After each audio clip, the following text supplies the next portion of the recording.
The power of habit. इस किताब को सुनकर आप अपनी बैड हैबिट्स को छोड़ पाएंगे और गुड हैबिट्स बनाने में हेल्प मिलेगी। अगर आप हमारे चैनल पर नए आए हो तो चैनल को सब्सक्राइब और बेल नोटिफिकेशंस को ऑन कर लीजिए। चलिए शुरू करते हैं। Introduction, what is habit?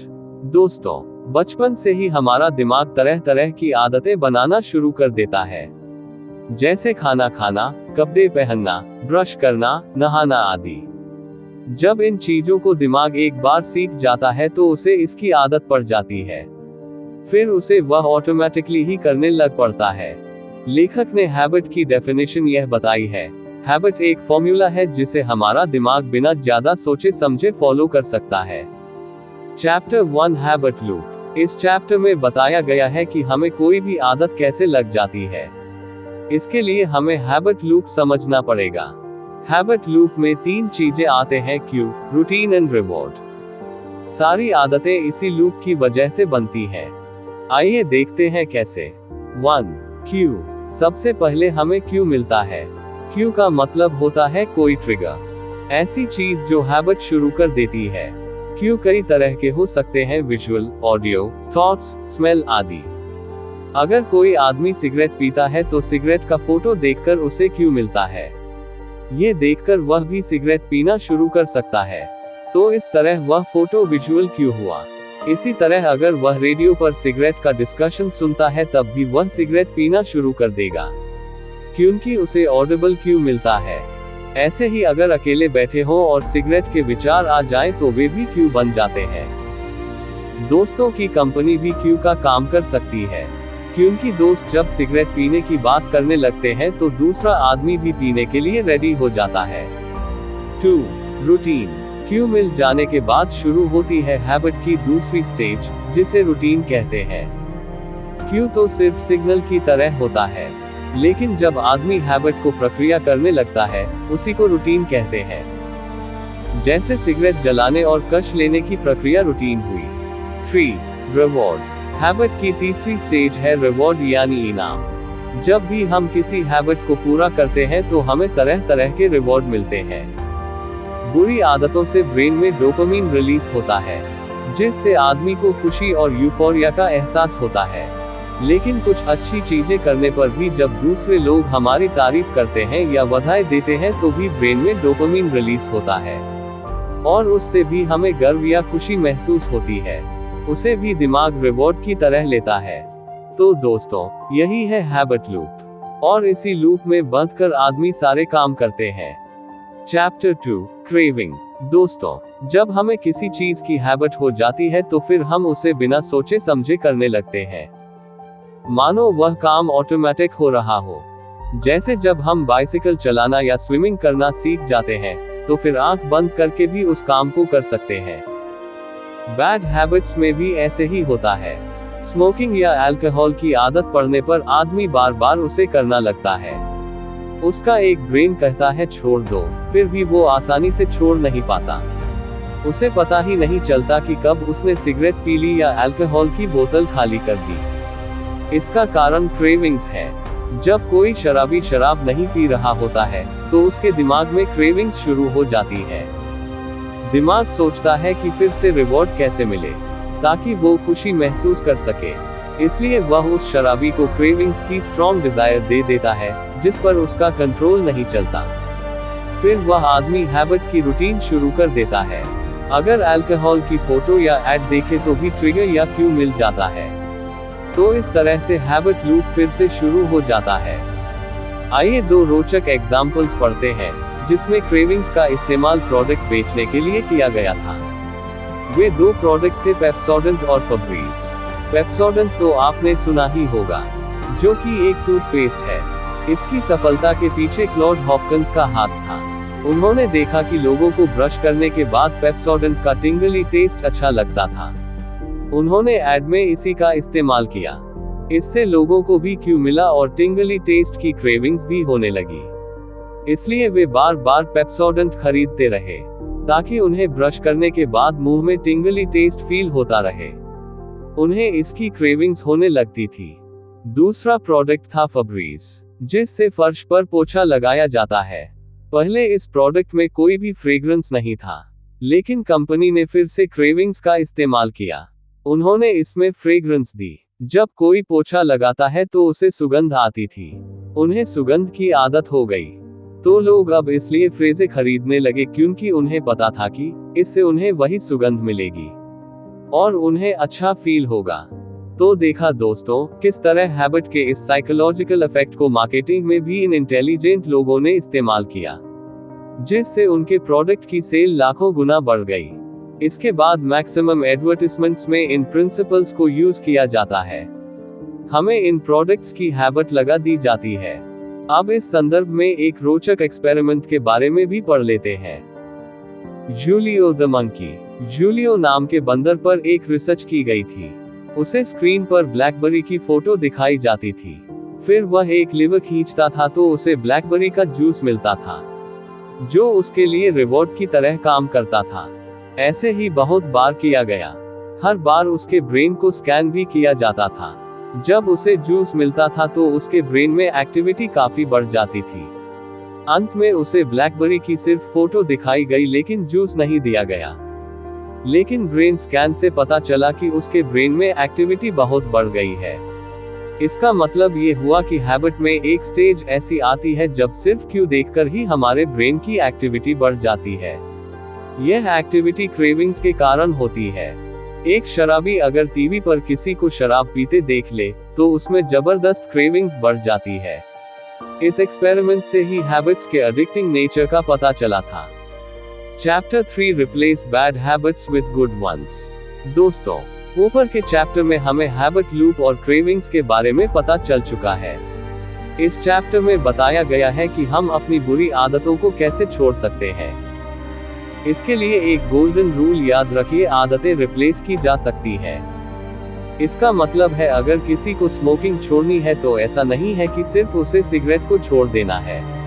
नहीं, इसके बदले उसे सिगरेट स्मोकिंग को किसी और हैबिट से रिप्लेस कर देना है।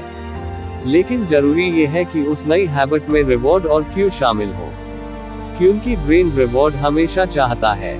अगर उसे नई हैबिट से रिवॉर्ड न मिले तो वह पुरानी हैबिट में दोबारा पड़ जाएगा। मान लीजिए कोई आदमी स्मोकिंग की हैबिट को पुश अप से रिप्लेस कर दे, तो जब भी उसे स्मोकिंग की इच्छा होगी उसे पुश अप्स की रूटीन शुरू कर देनी चाहिए। इससे उसे अच्छा फील होगा, क्योंकि एक्सरसाइज से भी डोपामिन रिलीज होती है। और फिर जब उसकी बॉडी बनेगी और खुद को शीशे में देखेगा तो उसे और डोपामिन मिलेगी। इसके अलावा अगर कोई उसकी बॉडी की तारीफ करेगा तो भी उसे ज्यादा खुशी मिलेगी, जो उसके लिए रिवॉर्ड होगा। तो इस तरह से ब्रेन को रिवॉर्ड मिल जाएगा और वह स्मोकिंग नहीं करना चाहेगा, क्योंकि अब उसको रिवॉर्ड एक्सरसाइज के जरिए मिल गया। तो दोस्तों, अगर आपको भी कोई भी बुरी आदत छोड़नी है तो उसे एक नई और अच्छी हैबिट से रिप्लेस कीजिए, जिसमें डोपामिन का रिवॉर्ड मिलता हो। जैसे डांस कीजिए, म्यूजिक सुनिए, वॉक पर जाइए, रनिंग या जॉगिंग कीजिए, गार्डनिंग कीजिए, सेल्फ हेल्प बुक्स पढ़िए, पेंटिंग करिए, गजल, कविता, कहानी या किस्सा लिखिए, दोस्तों के साथ गपशप कीजिए आदि। ऐसी कोई नई हैबिट शुरू कीजिए और उसे रिवॉर्ड के साथ जोड़ दीजिए, मतलब उसमें खुशी अनुभव कीजिए। अल्कोहल की हैबिट एक बहुत बड़ी समस्या है। इसके लिए अल्कोहल एनोनिमस की संस्था इस हैबिट के निवारण के लिए काम करती है। वे लोगों को ईश्वर का या डिवाइन पावर से हेल्प मांगने के लिए कहती है। आप भी ये कर सकते हैं अगर ईश्वर पर विश्वास करते हैं तो। अन्यथा नेचर से हेल्प मांग लीजिए, क्योंकि वह भी ईश्वर के समान है और आपको भोजन, पानी, ऑक्सीजन आदि सब कुछ देती है। Chapter 5 will power. दोस्तों, हैबिट्स बनाने के लिए जो एक और चीज आपको चाहिए वो है विल पावर। जिन लोगों की विल पावर स्ट्रॉन्ग होती है वे कभी भी स्मोकिंग, ड्रिंकिंग या ड्रग्स आदि की हैबिट्स में नहीं फंसते। इंटेलिजेंस से भी ज्यादा पावरफुल होती है विल पावर। एक इंटेलिजेंट आदमी की विल पावर अगर कम है तो वह लाइफ में ज्यादा आगे नहीं बढ़ पाता। वहीं कम मार्क्स वाले स्टूडेंट्स विल पावर की वजह से आगे बढ़ जाते हैं। आइए विल पावर पर किए गए एक एक्सपेरिमेंट के बारे में पढ़ते हैं। Marshmallow study. एक बार कुछ बच्चों को मार्शमेलो दिए गए। उनसे कहा गया कि वे उन मार्शमेलो को खा सकते हैं, लेकिन अगर 15 मिनट वेट करेंगे तो उन्हें एक और मार्शमेलो दिया जाएगा। कुछ बच्चों ने 15 मिनट से पहले ही मार्शमेलो खा लिया, लेकिन कुछ ऐसे भी बच्चे थे जिन्होंने वेट किया और उन्हें दूसरा मार्शमेलो दिया गया। आगे चलकर देखा गया कि जिन बच्चों ने दूसरे मार्शमेलो के लिए वेट किया था उनके एग्जाम स्कोर ज्यादा थे और वे आगे चलकर ज्यादा सफल हुए, क्योंकि उन बच्चों की विल पावर स्ट्रॉन्ग थी। वे मार्शमेलो के लिए टेम्प्टेड नहीं हुए, उन्होंने दूसरे मार्शमेलो के लिए वेट किया। इन बच्चों में दूरदृष्टि थी, तभी यह 2 मार्शमेलो का फायदा उठा सके। दोस्तों, ब्लॉगिंग में भी यही देखा जाता है। जो नए ब्लॉगर होते हैं वे 3 to 6 महीनों में ही पैसा अर्न करना चाहते हैं। अगर पैसा न मिले तो वे फ्रस्ट्रेटेड होकर ब्लॉग छोड़ देते हैं, जबकि जिनकी विल पावर स्ट्रॉन्ग होती है वे बिना रिवॉर्ड के भी जुटे रहते हैं, 1-2 साल तक लगे रहते हैं और अंत में उनका ब्लॉग सफल हो जाता है। फिर वे सारी जिंदगी कमाते रहते हैं। तो इस तरह आप भी विल पावर बढ़ाइए। शॉर्ट टर्म रिवॉर्ड के चक्कर में न पड़ें, बल्कि लॉन्ग टर्म का सोचें। आपको अपने गोल हासिल करने में सफलता जरूर मिलेगी। Starbuck technique, latte. दोस्तों, स्टारबक की फेमस कॉफी के बारे में तो आप जानते ही होंगे। वहां एम्प्लॉइज को मुश्किल कस्टमर्स या स्ट्रेसफुल सिचुएशन को हैंडल करने की तकनीक सिखाई जाती है। उन्हें इसकी ट्रेनिंग दी जाती है ताकि उन्हें इसकी आदत बन जाए। तकनीक का नाम है लैटे, जिसका फुल फॉर्म है listen, acknowledge the problem, take action to solve it, thank them, explain why it happen. अगर किसी एम्प्लॉय से गलती हो जाए तो वो कस्टमर्स को लैटे का इस्तेमाल करके हैंडल करेगा। 1. सबसे पहले वह कस्टमर्स की कंप्लेंट सुनेगा, लिसन। 2. फिर वह कबूल करेगा कि उसकी गलती है, एक्नॉलेज द प्रॉब्लम। 3. उसके बाद वह उसे सुधारने के लिए एक्शन लेगा, जैसे कॉफी ठंडी थी तो नया गर्म कप लेकर आएगा। 4. उसके बाद रिस्पेक्ट से थैंक यू बोलेगा। 5. और बाद में कस्टमर को बताएगा कि ऐसा क्यों हुआ ताकि कस्टमर्स संतुष्ट रहे। तो दोस्तों, ये स्टेप्स आप भी लाइफ की टफ सिचुएशंस को हैंडल करने के लिए इस्तेमाल कर सकते हैं। घर पर पहले इनकी प्रैक्टिस करिए, इसकी आदत ही बना लीजिए। इससे आपकी विल पावर भी बढ़ेगी। बहुत से लोग बॉस की डांट सुनकर परेशान हो जाते हैं, लेकिन अब आपको पता है क्या करना है। इससे आपका मैच्योरिटी लेवल एक अलग ही स्तर पर पहुंच जाएगा। आपकी लाइफ की प्रॉब्लम्स भी खत्म हो जाएंगी। Chapter 6, organisational habit. इस चैप्टर में ऑर्गेनाइजेशन या इंस्टीट्यूशन में हैबिट या रूटीन का महत्व समझाया गया है। किसी भी कंपनी को हम एक बैटलफील्ड की तरह मान लेते हैं, क्योंकि बहुत से डिपार्टमेंट होते हैं, फिर उनके हेड्स होते हैं और उनके अंडर बाकी एम्प्लॉइज काम करते हैं। हर कोई अपनी प्रेस्टीज और पावर के लिए काम कर रहा होता है। इससे कई बार कॉन्फ्लिक्ट पैदा हो जाते हैं, क्योंकि रूटीन पता नहीं होती। अगर पहले ही सबके काम स्टेप बाय स्टेप निश्चित कर दिए जाएं तो किसी को भी कंफ्यूजन नहीं होगा और हर कोई अपना काम करता रहेगा। लेकिन कई बार कुछ लोग कहते हैं कि ये तो उस डिपार्टमेंट का काम है, लेकिन दूसरा कहता है कि दूसरे का है। इसलिए रूटीन या हैबिट बनानी चाहिए, जिससे सबका काम स्मूथली चले। इसके साथ ही एम्प्लॉइज को फ्री हैंड और ज्यादा पावर्स देनी चाहिए। इससे वे जल्दी सीख जाते हैं। लेकिन हर चीज को माइक्रो मैनेज किया जाए तो वे ऐसी रूटीन से हेट करते हैं। एम्प्लॉइज को कुछ डिसीजन लेने की आजादी दीजिए। हर चीज में अपनी टांग मत अड़ाइए। तभी एम्प्लॉइज उन हैबिट्स या रूटीन को ठीक से फॉलो करेंगे और आपका बिजनेस या कंपनी या कोई भी ऑर्गेनाइजेशन टारगेट पाने में सफल होगी। Chapter 7, consumer habit. दोस्तों, कंपनीज अपना प्रोडक्ट बेचने के लिए कंज्यूमर बिहेवियर का इस्तेमाल करती हैं। ये पाया गया है कि ग्राहकों में सामान खरीदने की भी आदत होती है। जैसे आप सब्जी लेते हैं तो आपको धनिया फ्री में लेने की आदत हो गई होती है। जो सब्जी वाला धनिया नहीं देगा, आप उससे दोबारा सब्जी नहीं लेंगे, बल्कि उससे लेंगे जो फ्री धनिया देगा। ऐसे ही बहुत से एग्जाम्पल देखने को मिलते हैं। लोगों को कोका कोला या थम्स अप आदि पीने की आदत लग चुकी है। अब उन्हें कितना भी बताया जाए कि इसमें न्यूट्रिएंट नहीं है, वे पीना बंद नहीं करते। कोई कंपनी बार बार प्रोडक्ट क्यों एडवर्टाइज करती है? ताकि आपके दिमाग को ये सिग्नल मिल जाए जिससे आप उस प्रोडक्ट को खरीदते रहेंगे। कंज्यूमर बिहेवियर या साइकोलॉजी अपने आप में ही एक साइंस की ब्रांच है जो इकोनॉमी को काफी प्रभावित करती है। अगर आपको अपना बिजनेस लगाना या प्रोडक्ट बेचना है तो साइकोलॉजी भी समझनी चाहिए। इससे आपका बिजनेस सक्सेसफुल हो जाएगा। Chapter 8 personal habits. बहुत से लोगों में पर्सनल हैबिट्स होती हैं जिनके कारण वे सोसाइटी में सक्सेसफुल होते हैं। ऐसी कुछ हैबिट्स हैं: दोस्ती करना, खुश रहना, दूसरों की हेल्प करना, जल्दी उठना, एक्सरसाइज करना आदि। तो दोस्तों, कुछ लोगों में हैबिट्स नेचुरल होती हैं।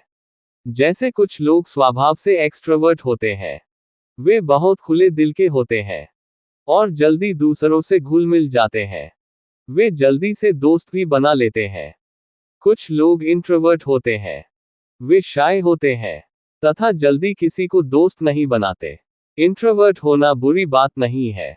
बहुत से जीनियस इंट्रोवर्ट होते हैं, लेकिन कई बार आपको नए कनेक्शन बनाने की जरूरत होती है। इसके लिए आपको लोगों से बात करनी पड़ती है। परंतु आप इस तरह की पर्सनल हैबिट भी सीख सकते हैं। बस ये सोचें कि दोस्ती करने से मुझे यह फायदा या रिवॉर्ड मिल सकता है। ऐसे ही आपको कोई भी आदत बनानी है तो उसे रिवॉर्ड से लिंक कर लें। जैसे सुबह अगर एक्सरसाइज करनी है तो कपड़े और बैग शाम को ही सामने रख लें। उन्हें देखकर दिमाग को एक्सरसाइज का सिग्नल मिल जाएगा। Chapter 9 quit bad habits. दोस्तों, हर किसी को कभी न कभी कोई बुरी आदत लग जाती है। कुछ उससे छुटकारा पा लेते हैं और कुछ सारी जिंदगी स्ट्रगल करते रहते हैं। बुरी आदत को रिप्लेस करने का तरीका ऊपर भी बताया गया है। एक और तरीका है कि बुरी आदत को पेन से जोड़ लें।